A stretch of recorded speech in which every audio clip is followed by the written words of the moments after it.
so excited to have the lovely Nicole Myden here with us today. So happy to be here. This is the best. Yes. So for those of you who don't know Nicole, she is an incredible, just powerhouse PR maven. Just amazing. She's been in the business for longer than we'll say, and has probably worked with or represented or knows everyone, everything you've ever seen or heard of. Her career is unbelievable.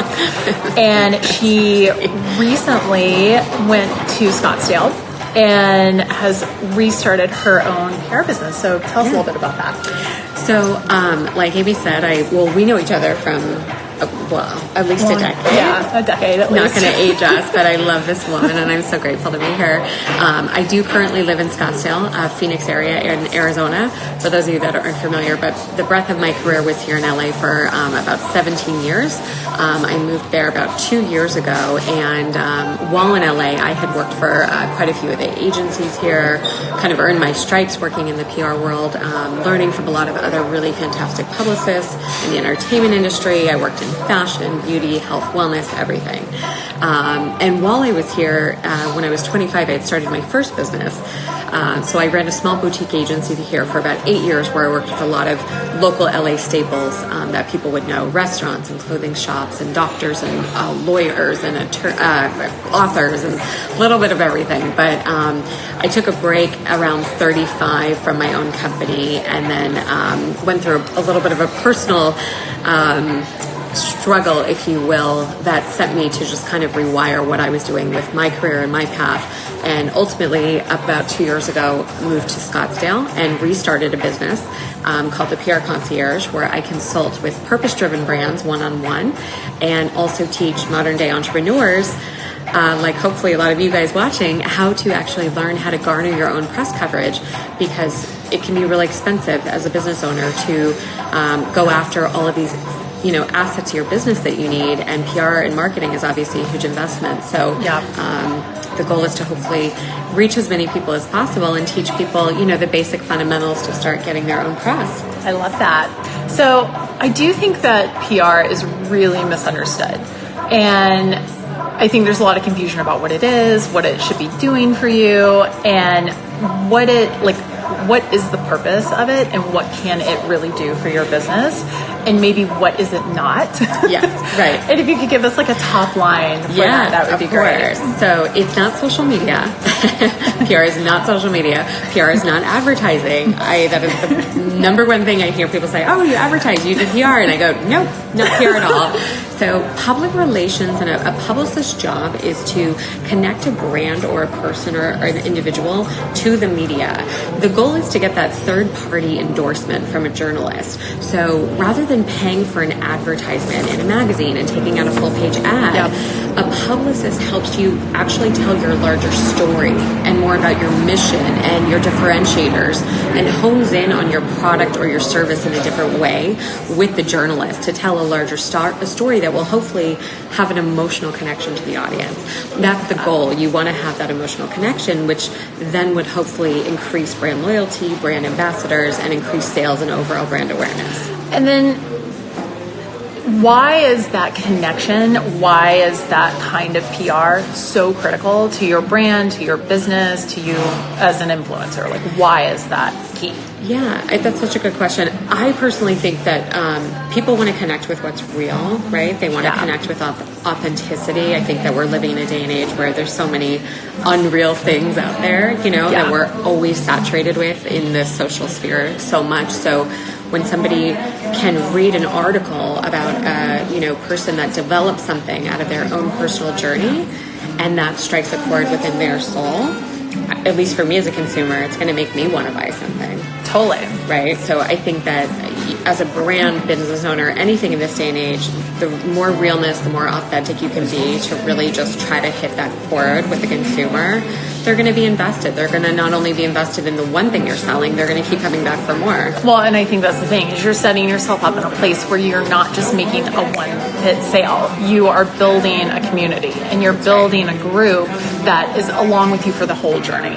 Yes. And so it's not just the one product, it's the 10 products after that, and it's the 5 5 things you move on to do in your life 10 years from now, you know? Right. Well, you're basically earning their trust. So if they are finding that you're sharing openly about the type of person you are and they can develop that emotional connection, and then you have a great product or service that resonates with them, they're hooked for life, right? Yeah, so good. So I feel like a lot of small businesses or influencers or even like larger businesses feel like the only way to get PR is to go through an agency. Right. So you have to find one of these flashy LA agencies or a flashy New York agency, and that is the only way that you can find yourself in these publications, get on TV shows, like get in magazines. Do you feel like that's the case? I feel like that was the case when I started my career, almost 20 years ago. And probably even, I would say, up until like maybe 5 to 8 years ago. But you guys, the thing is now you can connect with journalists right online through social media, and they actually love connecting directly with brand owners and kind of going over the PR people nowadays. The industry has just changed so much. Years ago, you went to these agencies, you got all this big press, you invested all this money, but now, just for instance, like so many of my friends who are journalists, their emails are on their Instagram pages. You're in a time now where you can reach out to these people directly. So for me, I feel like my business and also what I'm passionate about has gone with the tide of the industry. There is truth to this investment in these large agencies. Obviously, if you're a huge consumer, national, global brand, you need a large agency to manage your PR.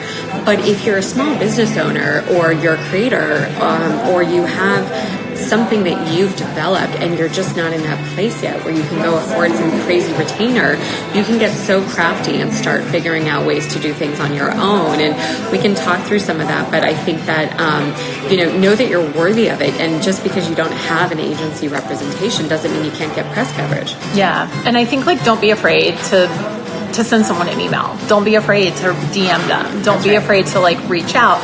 Because I know for myself, I was an editor for, in magazines for a long time. And then after that, I was a producer for years. And some of the best stories I ever got were from people reaching out to me directly. And, I think especially now, I would say early on in my career, I probably would have never even thought about having a conversation directly with the person if they hadn't reached out to me via their PR. You weren't supposed to do that, right? Right. That was not okay.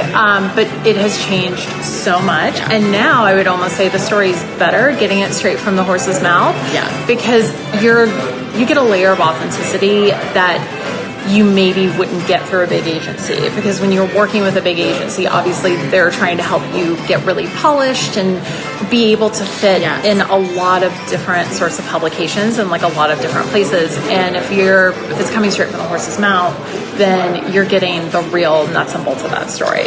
Yeah, and I think where a lot of people get frustrated with the big agencies is that, for a smaller company, it's a huge financial investment. And the reality with PR is you might have 1 or 2 months where you're launching something or you're opening a new venue and you get a ton of traction and a ton of press.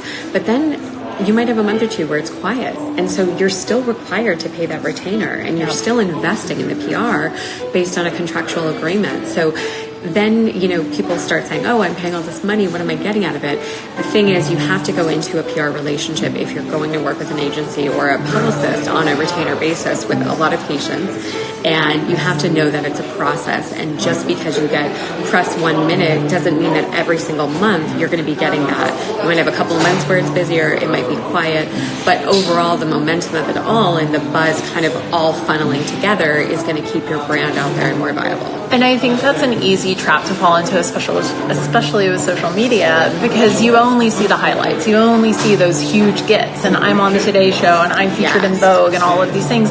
And you don't see the year or 2 years or 3 years behind that of all the work that went into building that momentum. Totally. It really, for the most part, with very rare exception, doesn't happen overnight. Doesn't happen overnight. I would say, most business owners who end up in the Incs and the Forbes and the Entrepreneur magazines, that's not a, hey, let me just call this person right now and get that story done, right? Like Amy said, there's so much building. In fact, one of the tips that I give people, especially if you're sitting in a smaller local market, not in like LA or New York per se, but if you're in a smaller market in the country, I would suggest that you hone in on becoming the expert in your local market and really focus on getting great local press first, because if you can start building a little reel for yourself and getting some smaller wins, so to speak, in your local market, eventually as you start to put the brand out there more or pitch yourself, the larger markets will pay attention because now you've got press from your own market. So don't think that you only have to get press in these big cities or a national outlet to be viable. You can start building really small and get some great wins under your belt, you know, where you live. Yeah, that's such a great tip. And I think it helps validate you to the larger markets, because journalists are looking to other journalists for a sense of credibility, because they know that they're going to vet you. That's right. So in that way, you've kind of done some of the legwork for them, because you're coming to them and being like, I'm reputable, I know what I'm talking about, other people listen to me and like hear what I'm saying and take credit in it. And to that point, I think the key thing is any journalist or media outlet, by the way, everybody needs content. So hone in on becoming valuable to them. How are you helping these journalists in your local market? What value are you providing them? What solutions do you provide? Be that expert that they can rely on, and they will keep using you over and over again. So true. I can attest to that from being a producer for a long time. It is true. So the world of PR can seem, I mean, even just what we've talked about in a few minutes, can seem really overwhelming, especially if you're a business owner and you're trying to, I don't know, run a business. Just that, casual. So where's a really good place to start? Like what's like that key spot that you want to try to jump in on? Yeah, so I always tell people when, you know, potential clients come to me or people say, I want PR, I don't know if I'm ready for it. I think you have to kind of step back and take the ego hat off for a minute and just really think, am I really ready for what PR could be about, or is my business ready for it? And so one of the things that I like to teach people is this little toolbox that I've kind of come up with, which I would, you know, present to any client. So if you're a small business owner and you're wanting to put your brand out there, where can people find you? You know, do you have a website? Do you have a landing page? Are you visible on social media where journalists could even see what you offer? Do you have these things kind of already, you know, buttoned up? So you want to have a place where people can find you. If you have a brick and mortar store, is there signage out? Do people know where to find information about you? Do you have imagery? Imagery is so huge. I know that we could spend hours talking about imagery and video, but if you're wanting to do PR and you're offering a service or you have products that you're launching and you don't have great imagery that help bring your product or your brand to life, the journalists won't even look at it. No, they won't. And I think it's also understanding and knowing that those visuals are telling your story for you before you ever say a word. And chances are the producer or the editor or the person that you're speaking to in the media doesn't have a ton of time to go hunt and peck and research all of this. So you need to hand it to them as neatly, as easily as you possibly can. They go to your website, they see what you're all about, they see the colors, they see the vibe, they understand who your audience is. Does that audience match their audience? Like, that's right. You know, it's all about the visual cues that you're able to hand them so that they can do a great job for you and you can do a great job for them. Yeah, I mean, I would say, like, you definitely don't want to ever reach out to somebody without having some of these basic tools ready to go, because you're going to set yourself up for failure and they're going to end up not feeling like you're probably taking it seriously. So you definitely want to have some of these basic 101 kind of toolbox assets. So your imagery, you know, a place where people can find you, brand messaging, you know, do you have a bio on the founder? What is the story? I think when you're talking about writing and developing your brand messaging, it's so crucial to figure out your why. You know, everyone says that, figure out your why, but really, why are you doing what you're doing? What led you in your journey to be selling the product that you're selling or offer the services you're offering? That has to get communicated to the journalist. So you've got to define all these things and get everything really organized before you even start outreach. I would say, though, one really good insider tip when you do get ready to outreach to a journalist, if you're going to do it on your own, is make sure that you're really up to snuff in reading their other articles and figuring out their tone and their beat, and understanding that if you're reaching out to someone, that they actually fit with who you're wanting to speak to. Because oftentimes a lot of people reach out to the wrong journalist, right? And that's the last thing you want to do. You want to make sure you've really done your homework. Yeah, totally. So that you look like you're prepared and that you care. that you care enough to know who you're reaching out to. Right. So I think we actually have a really great question. So in terms of imagery, if you provide a service and not a physical product, what sort of imagery would you suggest? This is a great question. I actually just talked about this the other day with a potential client who is service as well. And I suggested that in this day and age, because lifestyle imagery obviously helps bring everything to life, especially on camera or in print, I would suggest that you have some sort of action shot of the service that you're providing, so that there's a little bit more of that emotional connection that can be developed when somebody looks at the photo. What do you think? I totally agree. Yeah. I think seeing you in the element of doing whatever it is that you're doing is key, because it helps the viewer connect to you in that professional manner, and it helps say how you do your service, what do you do, what does that environment look like. There's so many chances for you to put visual cues in there. Is it bright and sunny and happy? Is it a little bit, darker and sexier, more moody? It really depends on what your brand is. Like, what's the vibe?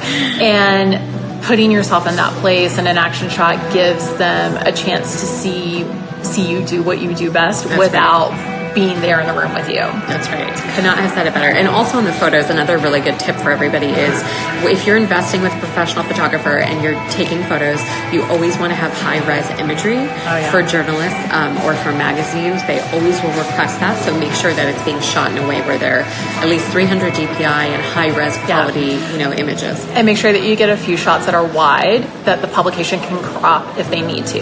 It's a lot harder to crop a photo that's already cropped and not make it look crazy, instead of taking a wider photo and then cutting into what you need to fit the SKUs for your website, for your publication, even for TV. It's a big thing for TV that you need a lot of wide space around it so that it can fit in the internal programs that help a picture show up on the screen of a TV show.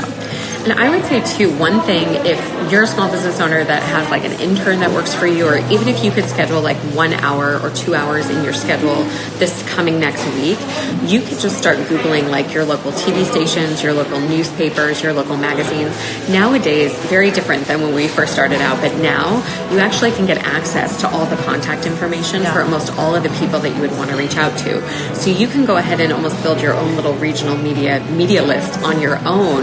You just need to take the time to do it. But if you go onto the TV station's websites or the local newspaper websites, you can find either their phone number, you can call and get the editor's name, get their email protocol, and just start building your own little Rolodex. Yep. All right, so our last question for the day, we'll wrap this up. All right, you're a small business or you're an individual brand. What are the 3 most important things that you can do to help prepare yourself for PR to make that endeavor successful? Yeah, so I just had this conversation with someone the other day too. If you are, you have to have product available. So for instance, if you're pitching yourself and a magazine wants to feature you and you have a physical product and you don't have samples available, we're already in trouble. We're already in trouble. So do not launch or go out to try to market something if you're not readily stocked with samples. So if let's say you're launching like a water bottle or a new beverage, you have to have tons of stock of samples to be able to start doing events, to start getting it to media. Do not do anything until you know for sure that you have your sales and your product available. Yeah, and I think also to fill orders. Yeah. Because I know from working in magazines that we would feature beauty brands and they would send us samples, and then we would hear back, or I would see them at an event or a publicist, and they'd be like, it was so great, we got all this demand, except we didn't have enough to fill the orders, and everything is on back order for 6 months. Yeah. And there's nothing more frustrating as a consumer that you really want to try the thing, it's so great, it sounds so amazing, and then you go to get it and it's not there. And it makes you not want to have a relationship with that brand. It makes you not want to buy that product anymore. 100%. And by the way, think about how awkward that is for the journalist if they write about you and then they get emails or calls from people saying, hey, we can't even get the product. Yeah. So product available samples and, making sure that the sales and the ordering and all that is super streamlined. That's super key. The other thing I would say is, what were we just talking about? I actually just lost my thought. The visuals, but this is actually super important, especially for a PR person or a journalist will ask this right off the bat, but define who the spokesperson is going to be for the brand. Because there are often times where the person who's behind the product or the business doesn't want to be the person outwardly speaking about the brand. So you have to figure out who is going to be outwardly the voice of the brand and who is going to develop that emotional connection with the audience. Super key, because so many times, like, businesses will launch or something will launch, and then, you know, they'll meet with a PR person or they'll sit down with a journalist and they'll say, well, this is our spokesperson, but this is the person who actually came up with it. And you've got all this cross messaging now, because the goal is to have the person behind it be the face of the brand, so that their story and their journey of how this product even came to be is actually connecting with the consumer. Yeah, totally. Right. And then from a visuals, yeah. But I also think from a business perspective, how do you know when your company's ready for PR? Yeah. So there's a couple of layers to this. I would say, in like, to just break it down in the simplest way, if you know that you're launching something like a major product soon and you really want to get attention, you cannot start PR like the day before you're ready to launch. You need to back out as a business owner and plan for marketing, plan for events, plan for buzz, plan for build up. So if you're wanting to launch something outwardly, like nationally, or get out heavily in your local market, you want to start doing PR and outreach several months in advance. Because if you wait till the day before you're doing something, you lose the momentum. And in fact, a lot of media outlets might not cover you because they would have already wanted to tell people about it way before you launched. Yeah. I think giving people some lead time helps them put it in their calendars, and also helps you negotiate possibly doing something exclusively with an outlet. Outlets love an exclusive. That is a really good way for them to get people to read whatever the article is or watch the TV show or whatever it is. And you can't plan an exclusive if you're starting, it's launching next week. They need a month or two. I think one of the biggest things I've heard people get frustrated about PR is, like, they'll open a restaurant and maybe they have no idea about PR, and so they open it and they just think that people are just going to show up. But the reality is that PR can help you so much if it's done right. And that's part of really what I try to do in my business, is show people that there's so much value in it if you respect the process and you try at least to follow the game plan a little bit. Yeah. Preparation is key. Yeah. All right. Well, Nicole, thank you so much. This has been so fun. Can you tell everyone where they can find you? Yeah, you guys can find me on Instagram, also at Nicole Myden, or the PR Concierge, and also at Purpose Events. And my website is launching, a new website launching on Monday, which is just theprconcierge.com, and you can reach out to me there as well. Awesome. Well, I know there are exciting things coming down the pipe through, so you guys follow Nicole so that you can find out Thank you, all guys. the things that are happening. Have a good day. Thanks so much. Thanks, guys. Bye.